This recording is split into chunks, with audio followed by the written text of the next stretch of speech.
Good morning. On September 11th, 2012, Americans watched horrified as our embassy in Benghazi came under a vicious terror attack. We lost 4 American lives that day. Ambassador Chris Stevens, Sean Smith with the State Department, and 2 CIA contractors, Glenn Doherty and Tyrone Woods.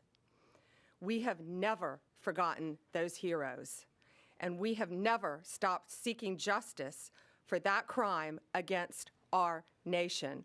In fact, from day one, Cash and Dan would sit in meetings and say, we're going to get them, and they did. Today, I'm proud to announce that the FBI has arrested one of the key participants behind the Benghazi attack.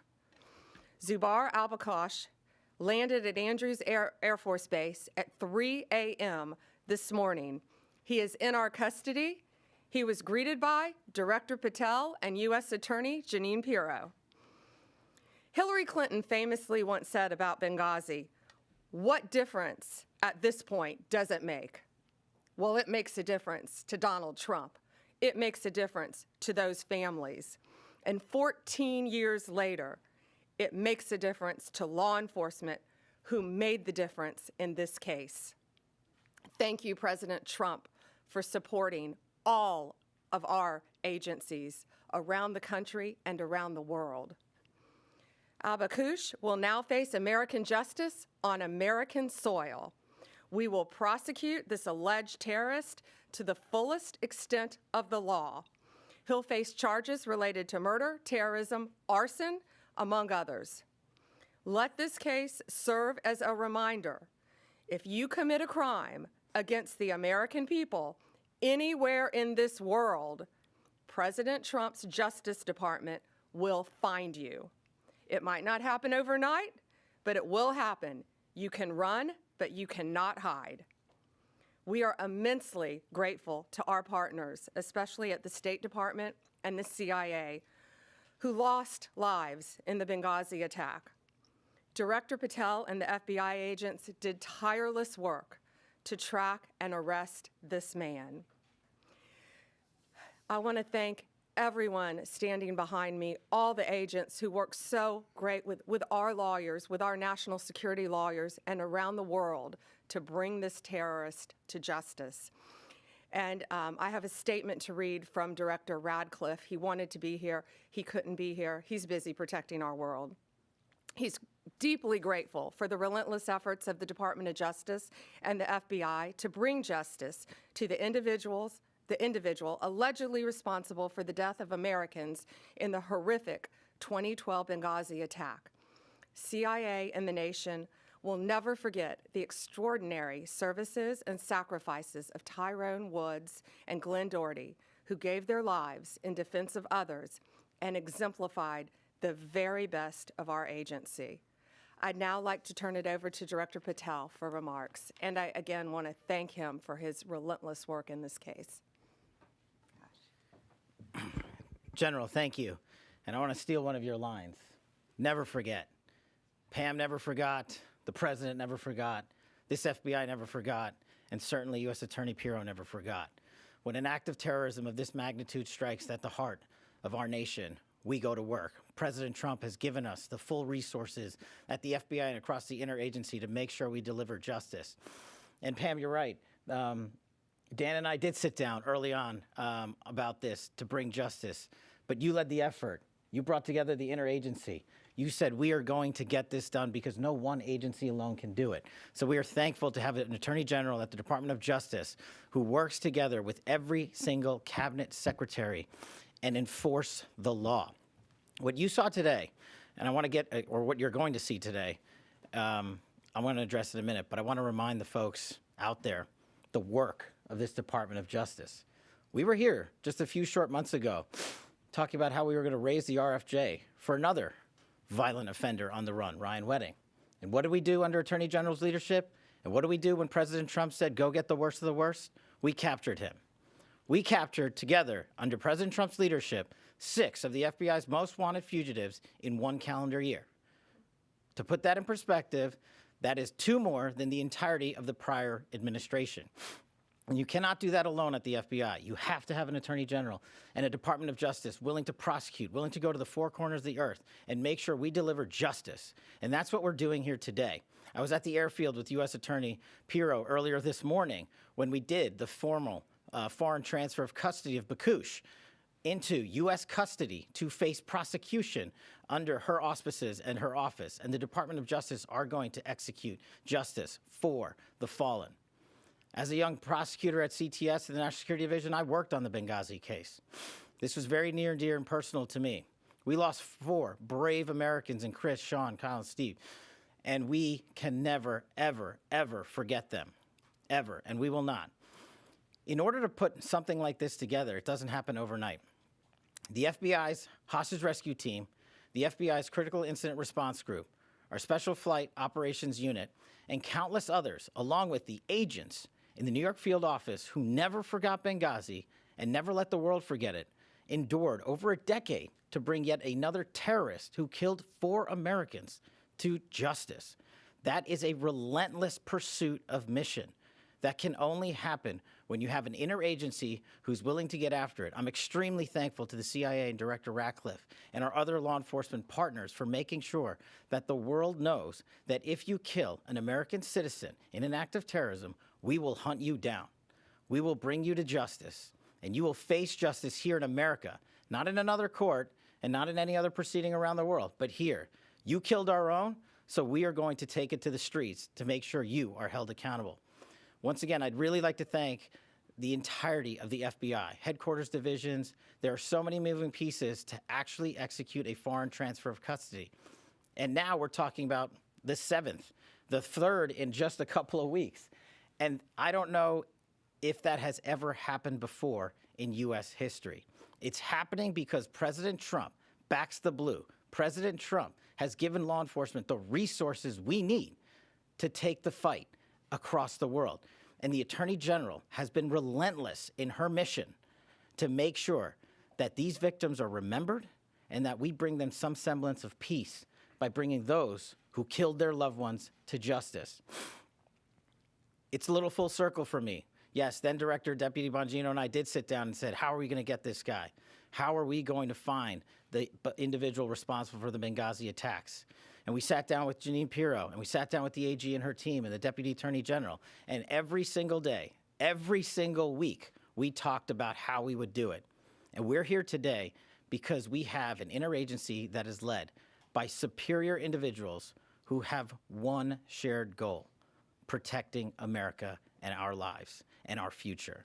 And to any others out there who wish to do harm, especially commit acts of terrorism here and around the world, this is the feat you will meet. You will not be forgotten by us. We will chase you down. And it is a privilege and an honor to be the director of the FBI and come full circle for me, especially on this Benghazi case, especially with the families I know so well. And for me to you, the families, I just want to personally say, I continue to pray for you. I hope that we can give you a little bit of peace in the utmost difficult of times when you've lost loved ones. And I just want to thank President Trump for delivering that peace and that modicum of justice. Thank you, Attorney General. Thank you, Director. Thank you, Director. And it's now my honor to introduce the woman who will be prosecuting this alleged terrorist, U.S. Attorney Jeanine Pirro. Thank you, Attorney General. 14 years ago, Americans watched in horror as a scene unfolded in a foreign land in one of the most dangerous places in the world for Americans, Benghazi, Libya. An American ambassador, elite military personnel, and a State Department employee were all violently murdered. For 13 hours, the American cavalry never came. For 13 hours, they waited for help that never came. Today, President Trump is making sure that American justice is coming for those individuals responsible for the deaths of those 4 Americans. Bekouche is now on U.S. soil because of the President, Attorney General Pam Bondi, and Kash Patel. The FBI, the Department of Justice, never forgot. There are prosecutors in this room right now who have been in the office for 13 years and have consistently handled this matter in this case. This department will never forget the seemingly forgotten in that outpost in Benghazi.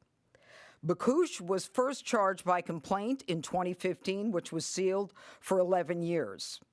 An indictment, an 8-count indictment, has been unsealed, and it charges Bakoush with the murder of Ambassador Chris Stevens, the murder of State Department employee Sean Smith, the attempted murder of State Department Special Agent Scott Wickland, and conspiracy to provide materials for terrorists and support that resulted in the death of 4 Americans, as well as arson at the special mission. I don't have to go through all of the facts, but every one of us remembers this case. I reported on it when I worked at Fox. I had relationships, as Kash Patel just said, with the families. And last night, as soon as they were in custody, because of Pam and because of Kash, we had a limited unsealing order from Judge Cooper that allowed me to speak to the family members to let them know that justice was coming for Bakoush. I spoke with Sean Smith's mother, who I've known for years and have communicated with for years. I spoke with Tyrone Woods' widow, Dr. Dorothy Woods. I spoke with Ambassador Chris Stevens' family, as well as Glenn Doherty's brother, Greg, as well as his widow. These were people who never expected that justice would be coming. They never knew about the determination in this room and behind me and the incredible work of the FBI along this case for years and years, because this was something that mattered. The Benghazi saga was a painful one for Americans. It has stayed with all of us. And let me be very clear, there are more of them out there. Time will not stop us from going after these predators, no matter how long it takes, in order to fulfill our obligation to those families who suffered horrific pain at the hands of these violent terrorists. And now, I again want to tell everyone that American justice is here, that President Trump will make sure that the cavalry comes for Americans no matter where they are in this world. Thank you. We'll take a few questions. I'm looking, I have a on-topic and an off-topic. Sure. Tell us a little bit about how he was captured, where he was captured. Was he in jail for a while before? Was he at home? What can you tell us about how this all went down? We're not going to give out a lot of the details, but I'm going to let Kash take what we can say. The general's right. We have to protect the integrity of the investigation and the ongoing prosecution. That's of the utmost importance. It always is, to make sure even this individual receives the constitutional protections only afforded in the United States of America. But an FTOC, a foreign transfer of custody, is executed by the FBI each and every time with special tactical assets, FBI agents, and of course medical personnel. And that was done in this instance. And the individual was apprehended and transferred over the night and into custody early this morning at an airfield. And so that's about all we can say on that matter. But in order to maintain the chain of custody, this is what the FBI does, routine, every time. It's what we did for the 6 top 10 we already captured. It's what we did for the relentless others that we continue to capture. Was he picked up in Libya? He was picked up overseas. And then if I could just ask you two quick off topics. Obviously, this terrible tragedy we're watching in Arizona with Nancy Guthrie. I understand you know Savannah Guthrie. What is the federal government doing right now? Is the FBI now leading the investigation, taking it over from the locals? We're doing everything to assist the locals. We're working with the locals. Breaks my heart for Savannah and for her family. I know she's asked for all of our prayers. So please pray for her beautiful mom, pray for her family that she's returned home. That's all we can say about that at this time. But yeah, I've known Savannah for over 30 years, and it's breaking my heart. If I may, there seems to be a little confusion with DNI Gabbard was down in Atlanta last week for the Fulton County search. Originally, This office said that she was not part of the investigation. She put in a letter to Congress that President Trump directed her to do so. And then now President Trump yesterday said that it was at your insistence that she went down there. So what is the case here? Yeah, thanks for asking that. It's that's interesting because DNI, Gabbard, and I are inseparable. We are constantly together, as are the people behind us. We constantly talk. We collaborate as a cabinet. We're all extremely close, know what each other, what we're doing at all times, pretty much, to keep not only our country safe, but our world safe. And she was down there with Deputy Director Andrew Bailey of the FBI. And I'm not going to talk about any other details of that matter right now because Georgia's a very important issue to us. She was there. We're inseparable. That's all I'll say. Mike, let me see. Can you say, was there foreign involvement in the capture of this suspect? What kind of assistance did you get from other countries? I'm going to let Director Patel take that. I think we're not going to be able to say a lot on that matter as well. But, and to you personally, I'm so sorry you and your NBC family are going through this right now. We appreciate it. As the general said, in order to execute an apprehension, a capture, and a foreign transfer of custody, no one agency alone can do it. We did it throughout the interagency here, and of course we're working with partners overseas. And we're not going to get into the details of those conversations and those ongoing matters because as the U.S. Attorney indicated to you, we're not done. And so what we want to do is maintain not just the integrity of this investigation, but the possibility and the promise of bringing more individuals to justice for this heinous act of terror. Thanks. Do we have time for a couple more? We have something else going on at 10 o'clock down there. Yeah, so on Benghazi, what did the communication look like between the Trump administration and the victims' families throughout this process, if any? I know someone as far as Sue Clinton during, in the early days of this, but what's the communication look like with them? I think what I can say now is that do you want to take that, Director? We've had to keep everything very quiet for obvious reasons up until this point. And then U.S. Attorney Pirro, as she said, contacted all the families, and I think they were absolutely thrilled. I think they had probably lost faith that something would happen. But again, we never forget. Donald Trump never forgets. Yeah, we got it. Yeah, and we have a 10 o'clock in our office that's a very positive if anyone would like to join us on that. So thank you. Go ahead. That the DNI, the Tulsi Gabbard's presence in Atlanta during a law enforcement search, are you concerned at all that that could taint whatever the FBI is doing and whatever findings come from that investigation? Absolutely not. And Andrew Bailey was taking the lead down there. He's Director Patel's deputy director of the FBI. Thank you all. Thanks.